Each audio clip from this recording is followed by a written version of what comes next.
नमस्कार दोस्तों, स्वागत है आप सभी का जीके की इस प्रैक्टिस क्लास में। तो आज का दोस्तों हमारा जीके का प्रैक्टिस क्लास नंबर 4 होने वाला है। इससे पहले दोस्तों हम लोग 3 क्लास कर चुके हैं। यदि आप नहीं देखें हैं तो उनको ज़रूर देखें। तो सभी क्वेश्चंस बहुत ही महत्वपूर्ण हैं और अलग अलग एग्ज़ाम में पूछे गए हैं। तो आप आने वाले किसी भी एग्ज़ाम की तैयारी कर रहे हैं, यूपी पुलिस, आरपीएफ या रेलवे के अन्य कोई एग्ज़ाम हो, तो सभी के लिए बहुत ही महत्वपूर्ण होगा। तो लास्ट में मैंने आपके लिए दोस्तों एक क्वेश्चन से रखा है जिसका आंसर आपको लास्ट में कमेंट में देना होता है। तो चलिए देखते हैं पहले क्वेश्चन से। तो पहला क्वेश्चन है कि भारत में संघ शासित प्रदेशों की संख्या कितनी है। तो बिल्कुल आसान सा क्वेश्चन है। संघ शासित यानी दोस्तों यूटी। तो बताएंगे भारत में कितने यूटी और कितने राज्य हैं। तो आप सभी को पता होना चाहिए कि भारत में टोटल 28 राज्य हैं और 8 यूटी हैं, 8 केंद्र शासित प्रदेश हैं। तो डी राइट आंसर हो जाएगा, 8 केंद्र शासित प्रदेश हैं। तो बिल्कुल आसान सा क्वेश्चन था, आप सभी ने इसका सही उत्तर दिया होगा। नेक्स्ट क्वेश्चन देखेंगे। देखिए अगला प्रश्न है, किस वर्ष सिक्किम भारतीय संघ का 22वां राज्य बना। तो सिक्किम को भारत का 22वां राज्य कब बनाया गया, ये आपको बताना है। देखिए सिक्किम, इसको 36वें संविधान संशोधन द्वारा, संविधान संशोधन पूछा जाए तो 36वां याद रखेंगे। 36वां संशोधन जब पूछा जाए किस संशोधन द्वारा, तो 36वां संशोधन द्वारा 1975 में। कब? 1975 में।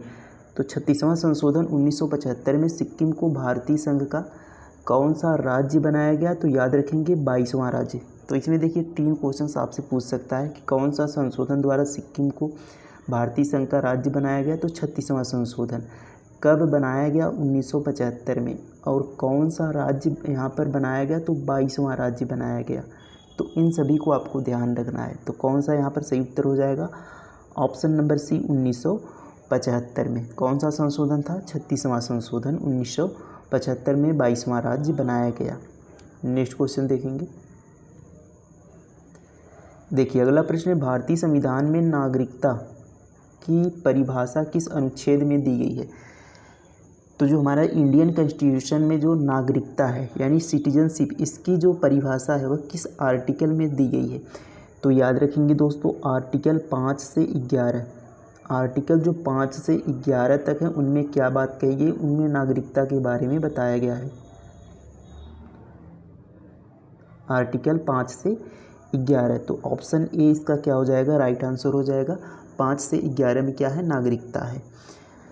और यहाँ पर ध्यान देंगे कि 12 से 35 क्या, देखिए 5 से 11 नागरिकता है, 12 से 35 क्या है, मौलिक अधिकार। ये क्या हो जाएगा, फंडामेंटल राइट्स, मौलिक अधिकार 12 से 35 में हो जाएंगे,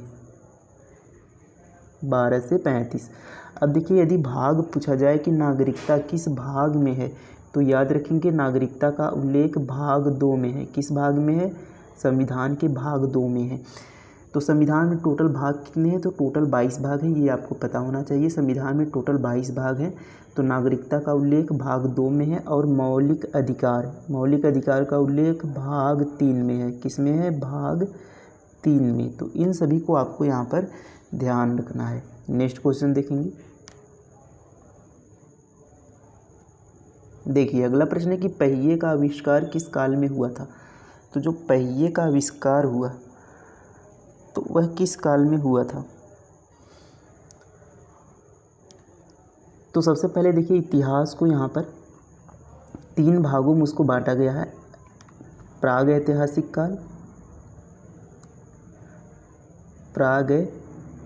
काल, तो यहाँ पर मैं ऐसे ही बोल दे रहा हूँ दोस्तों, बहुत ही यहाँ पर लिखने में दिक्कत होगी, समय लग जाएगा बहुत ज़्यादा। तो देखिए प्राग ऐतिहासिक काल और आद्य ऐतिहासिक काल और ऐतिहासिक काल। तो प्राग ऐतिहासिक काल वह काल था जिसका कोई साक्ष्य यहाँ पर उपलब्ध नहीं था। प्राग ऐतिहासिक काल जिसका कोई साक्ष्य उपलब्ध नहीं है। और इसके बाद आता है आद्य ऐतिहासिक काल। आद्य ऐतिहासिक काल में क्या है कि उसका यहाँ पर लिखी गई है, साक्ष्य मिला है, लेकिन उसको अभी तक पढ़ा नहीं गया है, वो आता है आद्य ऐतिहासिक काल में। और ऐतिहासिक काल जिसका साक्ष्य भी उपलब्ध है और जिसे पढ़ा गया है उसको ऐतिहासिक काल में रखा गया है। तो यहाँ पर प्राग ऐतिहासिक काल को 3 भागों में बांटा गया है। प्राग ऐतिहासिक काल को 3 भागों में बांटा गया है। पूरा पाषाण काल, मध्य पाषाण काल और नवपाषाण काल, यानी इन्हें प्रागैतिहासिक काल को 3 भागों में बांटा गया है।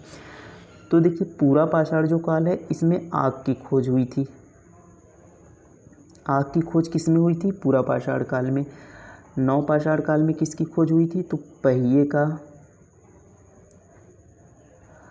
का आविष्कार और कृषि का आविष्कार, आग का आविष्कार पूरा पाषाण काल, पहिए का आविष्कार, कृषि का आविष्कार, ये सब किस में हुआ था? ये सब नवपाषाण काल में हुआ था। तो ये आप ध्यान रखेंगे कि आग को पूरा पाषाण काल में और पहिए और कृषि को यहाँ पर नवपाषाण काल में। तो कैसे याद रखेंगे? देखिए जैसे आग, जब किसी चीज़ में आग लग जाती है तो उसको पूरा जला देता है ना, तो यहाँ से पूरा से याद रखेंगे पूरा पाषाण काल में। और पहिए और कृषि, तो देखिए कृषि जब होती है तो उसको फसलों को यहाँ पर ढोने के लिए, उसको ले जाने के लिए कोई यहाँ पर जो पहिए बनते हैं उनसे यहाँ पर जो बनाई जाती है बैलगाड़ी, तो उन पहिए की आवश्यकता होती है। तो इस तरीके से आप रिलेट करके याद रख लेंगे कि यहाँ पर कृषि और पहिए का जो आविष्कार हुआ था वो दोनों नवपाषाण काल में हुआ था।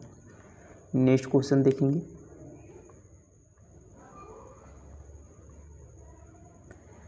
देखिए नेक्स्ट क्वेश्चन है कि योग दर्शन के प्रतिपादक हैं, बताएंगे योग दर्शन के प्रतिपादक। तो योग दर्शन के प्रतिपादक पतंजलि हैं, ए क्या हो जाएगा? राइट आंसर हो जाएगा। पतंजलि योग दर्शन के प्रतिपादक हैं। जैमिनी किसके प्रतिपादक है? तो पूर्व मीमांसा किसके हैं? पूर्व मीमांसा के प्रतिपादक कौन है? तो पूर्व मीमांसा के प्रतिपादक जैमिनी। गौतम ऋषि दोस्तों न्याय दर्शन के प्रतिपादक कौन है? न्याय दर्शन। तो न्याय दर्शन के प्रतिपादक हो जाएंगे गौतम ऋषि। तो इन तीनों को आपको ध्यान रखना है। नेक्स्ट क्वेश्चन देखेंगे। देखिए अगला प्रश्न है कि गौतम बुद्ध की मृत्यु कहाँ हुई थी? बताएंगे गौतम बुद्ध की मृत्यु कहाँ हुई थी? तो कल हमने दोस्तों एक ऐसा ही क्वेश्चन किया था कि गौतम बुद्ध की जब मृत्यु हुई थी तो उसे क्या कहा गया है। तो आज उनकी पूछा है कि मृत्यु कहाँ हुई थी? तो कुशीनगर में। कहाँ पर हुई थी? कुशीनगर में। तो बी क्या हो जाएगा? राइट आंसर हो जाएगा। अब यदि हम दोस्तों गौतम बुद्ध से कुछ यहाँ पर महत्वपूर्ण प्रश्न के बारे में बात करें तो इनका जन्म कब हुआ था दोस्तों? तो याद रखेंगे 563 ईसा पूर्व में। कहाँ पर हुआ था? लुम्बिनी में। कहाँ पर हुआ था? लुम्बिनी में 563 ईसा पूर्व में। और इनकी जो मृत्यु हुई थी वह कहाँ पर हुई थी? तो कुशीनगर में। कब हुआ था? 483 ईसा पूर्व में। 483 ईसा पूर्व में कुशीनगर में। अब देखिए जब इन्होंने घर छोड़ा था तो उसे क्या कहा गया है? महाभी निष्क्रमण कहा गया है। और जब इन्होंने पहला उपदेश अपना सारनाथ में दिया था उसे धर्म चक्र प्रवर्तन कहा गया है। और जब इनकी मृत्यु हुई थी उसे महापरिनिर्वाण कहा गया है। तो इन तीनों चीज़ों को आपको ध्यान रखना है। नेक्स्ट क्वेश्चन देखेंगे। देखिए अगला प्रश्न है भगवान महावीर का प्रथम शिष्य कौन था? तो जो भगवान महावीर थे, भगवान महावीर ये कौन थे? तो ये यहाँ पर जैन धर्म के 24वें तीर्थंकर थे। जैन धर्म के 24वें तीर्थंकर। और इन्हें जैन धर्म का वास्तविक संस्थापक भी कहा जाता है। तो यदि देखिए पूछे जैन धर्म का वास्तविक संस्थापक तो आप महावीर यहाँ पर भगवान महावीर स्वामी को लगाएंगे। और यदि जैन धर्म का संस्थापक पूछे तो आपको ऋषभदेव को लगाना है। और यदि वास्तविक संस्थापक पूछे तो महावीर को लगाना है। ये आप याद रखेंगे। और कौन थे तीर्थंकर थे? 24वें तीर्थंकर थे। तो इनके प्रथम शिष्य कौन थे? तो इनके प्रथम शिष्य दोस्तों जमाली थे। ए राइट आंसर हो जाएगा। कौन थे? जमाली, जो कि इनके क्या थे? दामाद थे। जमाली इनके दामाद थे, इनके प्रथम शिष्य। याद रखेंगे। अगला प्रश्न था देखिए नेक्स्ट क्वेश्चन है सिकंदर महान का शिक्षक कौन था? तो जो सिकंदर महान था ये कौन था? सिकंदर महान यह मकदूनिया का शासक था। कहाँ का? मकदूनिया का शासक। इसके पिता का नाम क्या था? तो इसके पिता का नाम फिलिप था। तो यह मकदूनिया का शासक था। अब देखिए कहा है शिक्षक कौन थे? तो इनके जो शिक्षक थे सिकंदर के वह कौन थे? अरस्तु। कौन थे? अरस्तु। सी राइट आंसर हो जाएगा। अब अरस्तु के गुरु कौन थे? अरस्तु के गुरु थे प्लेटो। इनको याद रखेंगे। देखिए सिकंदर के गुरु अरस्तु थे, अरस्तु के गुरु प्लेटो थे और प्लेटो के जो गुरु थे वे सुकरात थे। सिकंदर के गुरु अरस्तु, अरस्तु के गुरु प्लेटो, प्लेटो के गुरु कौन थे? सुकरात थे। ये आप ध्यान रखेंगे। तो आपको यहाँ पर इतना याद नहीं रखना, आपको सिर्फ यहाँ याद रखना है कि सिकंदर के गुरु कौन थे, तो ये अरस्तु थे। अब देखिए यह 326 ईसा पूर्व में इसने भारत पर, पूछा जाता है इसने भारत पर कब आक्रमण किया था, तो 326 ईसा पूर्व में सिकंदर ने भारत पर आक्रमण किया था। तो भारत के राजा पोरस से इसका युद्ध हुआ था, जो कि वितस्ता नदी के किनारे हुआ था, जिसे हाइडे स्पीच का युद्ध भी कहा जाता है, याद रखेंगे। नेक्स्ट क्वेश्चन देखेंगे।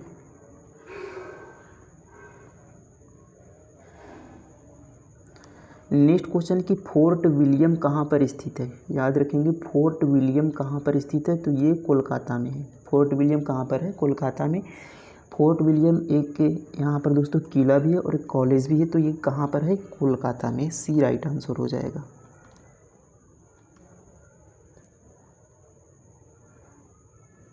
नेक्स्ट क्वेश्चन है दोस्तों, सिराजुद्दौला क्लाइव द्वारा किस युद्ध में परास्त हुआ था, तो सिराजुद्दौला क्लाइव द्वारा किस युद्ध में परास्त हुआ था, तो सिराजुद्दौला दोस्तों यह क्या था? बंगाल का नवाब था, बंगाल का नवाब, तो बंगाल का नवाब था। तो प्लासी के युद्ध में, प्लासी का युद्ध कब हुआ था? 1757 में। तो प्लासी के युद्ध में सिराजुद्दौला क्लाइव से क्या हुआ था? परास्त हुआ था। तो ये राइट आंसर हो जाएगा। प्लासी का युद्ध कब हुआ था? 1757 में। देखिए अगला प्रश्न है, राधा रेड्डी का संबंध किस शास्त्रीय नृत्य से है? राधा रेड्डी का संबंध किस शास्त्रीय नृत्य से है? तो याद रखेंगे दोस्तों, यहाँ पर देखिए रेड्डी यहाँ पर आपको पकड़ना है वर्ड। तो जिन के यहाँ पर लास्ट में रेड्डी आए वो सब किससे संबंधित होंगे? कुचिपुड़ी से। तो सी क्या हो जाएगा? राइट आंसर हो जाएगा कुचिपुड़ी। और कुचिपुड़ी किस राज्य का है दोस्तों? तो ये आपका आंध्र प्रदेश का शास्त्रीय नृत्य है, आंध्र प्रदेश का। तो राधा रेड्डी किससे संबंधित है? कुचिपुड़ी से। जिनके लास्ट में रेड्डी आएगा वो सब किससे संबंधित है? कुचिपुड़ी से। राधा रेड्डी, राजा रेड्डी, कौशल्या रेड्डी, तो ये सब क्या है? कुचिपुड़ी संबंधित है। ओडिसी कहाँ का है? उड़ीसा का शास्त्रीय नृत्य। भरतनाट्यम ये दोस्तों कहाँ का है? भरतनाट्यम ये तमिलनाडु का शास्त्रीय नृत्य है, याद रखेंगे। भरतनाट्यम तमिलनाडु, भरतनाट्यम तमिलनाडु। और कुछ यहाँ पर याद रखेंगे आप, मोहिनी अट्टम और कथकली, मोहिनी अट्टम और कथकली दोनों याद रखेंगे, ये केरल के शास्त्रीय नृत्य हैं। मोहिनी अट्टम और कथकली कहाँ के हैं? केरल के। देखिए अगला प्रश्न है, टी फेस्टिवल किस राज्य में मनाया जाता है? तो टी फेस्टिवल, तो सबसे ज़्यादा टी का उत्पादन कहाँ पर होता है? वहीं पर टी फेस्टिवल मनाया जाता है। तो असम क्या हो जाएगा? राइट आंसर हो जाएगा ऑप्शन नंबर ए, इसका क्या हो जाएगा? राइट आंसर हो जाएगा। टी फेस्टिवल असम में मनाया जाता है। देखिए अगला प्रश्न है, पराक्रम दिवस कब मनाया जाता है? पराक्रम दिवस कब मनाया जाता है? तो 23 जनवरी को पराक्रम दिवस मनाया जाता है। नेताजी सुभाष चंद्र बोस के जन्म के उपलक्ष्य में मनाया जाता है। नेताजी सुभाष चंद्र बोस का उस दिन बर्थडे भी होता है और उसी दिन को यहाँ पर पराक्रम दिवस के रूप में मनाया जाता है, 23 जनवरी को। 22 मार्च को जल दिवस, याद रखेंगे। 22 मार्च को जल दिवस, 22 मार्च को, 22 मार्च को जल दिवस, 22 मई को पृथ्वी दिवस और 22 जून को जैव विविधता दिवस। यहाँ पर 22 मार्च को जल दिवस, 22 अप्रैल को पृथ्वी दिवस और 22 मई को जैव विविधता दिवस मनाया जाता है। इन तीनों डेट्स को आप याद रखेंगे। और अगर दोस्तों हम जनवरी के महत्वपूर्ण दिवस की बात करें तो 4 जनवरी को मनाया जाता है विश्व ब्रेल दिवस। विश्व ब्रेल दिवस मनाया जाता है, विश्व ब्रेल दिवस 4 जनवरी को। अब बात करें दोस्तों 9 जनवरी को, तो प्रवासी दिवस, राष्ट्रीय प्रवासी दिवस मनाया जाता है। राष्ट्रीय प्रवासी दिवस क्यों मनाया जाता है? क्योंकि इसी दिन महात्मा गांधी साउथ अफ्रीका से भारत वापस आए थे, तो इस दिवस को प्रवासी भारतीय दिवस के रूप में मनाया जाता है 9 जनवरी को। 10 जनवरी को विश्व हिंदी दिवस मनाया जाता है। 10 जनवरी को विश्व हिंदी दिवस मनाया जाता है। विश्व हिंदी दिवस के रूप में मनाया जाता है 10 जनवरी को। 12 जनवरी को राष्ट्रीय युवा दिवस के रूप में मनाया जाता है। 12 जनवरी को राष्ट्रीय युवा दिवस, तो 12 जनवरी को राष्ट्रीय युवा दिवस के रूप में मनाया जाता है। 15 जनवरी की बात करें तो आर्मी दिवस के रूप में मनाया जाता है। 16 जनवरी की बात करें दोस्तों तो नेशनल स्टार्टअप डे के रूप में मनाया जाता है यहाँ पर।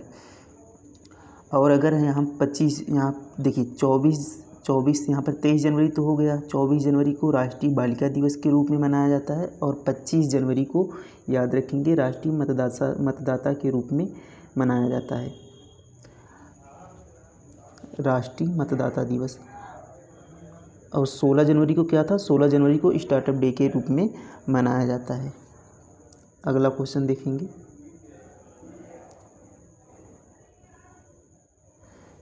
देखिए नेक्स्ट क्वेश्चन है the struggle for my life किसकी पुस्तक है। तो the struggle for my life ये किसकी पुस्तक है, तो ये शशि थरूर की पुस्तक है। ये राइट आंसर हो जाएगा शशि थरूर की।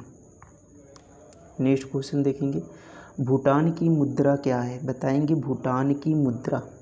तो भूटान की मुद्रा दोस्तों न्यू गुल्ट्रम है। क्या हो जाएगा, डी इसका राइट आंसर हो जाएगा। न्यू गुल्ट्रम कहाँ की मुद्रा है, भूटान की मुद्रा है। राजधानी क्या है, थिम्पू भूटान की राजधानी है। टका कहाँ की मुद्रा है दोस्तों, ये बांग्लादेश की मुद्रा है। टका कहाँ की मुद्रा है, तो टका बांग्लादेश की मुद्रा है। और यहाँ पर जो दिनार था वह कुवैत की मुद्रा है, उसको भी याद रखेंगे। साक्षी मलिक का संबंध किस खेल से है, तो बताएंगे साक्षी मलिक। तो साक्षी मलिक बजरंग पुनिया, तो साक्षी मलिक बजरंग पुनिया ये सब किससे संबंधित है, तो कुश्ती से इनका संबंध है। ये राइट आंसर हो जाएगा। मुक्केबाजी से याद रखेंगे दोस्तों मैरी कॉम को याद रखेंगे। मुक्केबाजी मैरी कॉम, इनका संबंध है मुक्केबाजी से। नेक्स्ट क्वेश्चन देखेंगे धुआंधार जलप्रपात किस राज्य में है, बताएंगे धुआंधार जलप्रपात। तो ये आपका मध्य प्रदेश में है, डी राइट आंसर हो जाएगा। माता टीला बांध किस राज्य में है, माता टीला बांध किस राज्य में है, तो ये दोस्तों उत्तर प्रदेश में है। माता टीला बांध उत्तर प्रदेश में है। किस नदी पर है, तो ये आपका बेतवा नदी पर है। कहाँ पर है, बेतवा नदी पर, उत्तर प्रदेश में। देखिए नेक्स्ट क्वेश्चन है संगीत नाटक अकादमी का मुख्यालय कहाँ है, तो संगीत नाटक अकादमी का मुख्यालय, तो संगीत नाटक अकादमी का मुख्यालय नई दिल्ली में है। डी राइट आंसर हो जाएगा। नई दिल्ली में संगीत नाटक अकादमी का मुख्यालय है। एक लास्ट क्वेश्चन जिसका आंसर आपको कमेंट में बताना है कि स्त्री और पुरुष साक्षरता में सबसे अधिक अंतर किस राज्य का है। तो स्त्री और पुरुष की साक्षरता में जो सबसे अधिक अंतर है वह किस राज्य का है, ये आपको कमेंट कर बताना है। तो ये 20 क्वेश्चन थे दोस्तों हमारे, कैसे लगे कमेंट में ज़रूर लिखिएगा। मिलते हैं अगले टेस्ट में। थैंक यू, धन्यवाद, जय हिंद।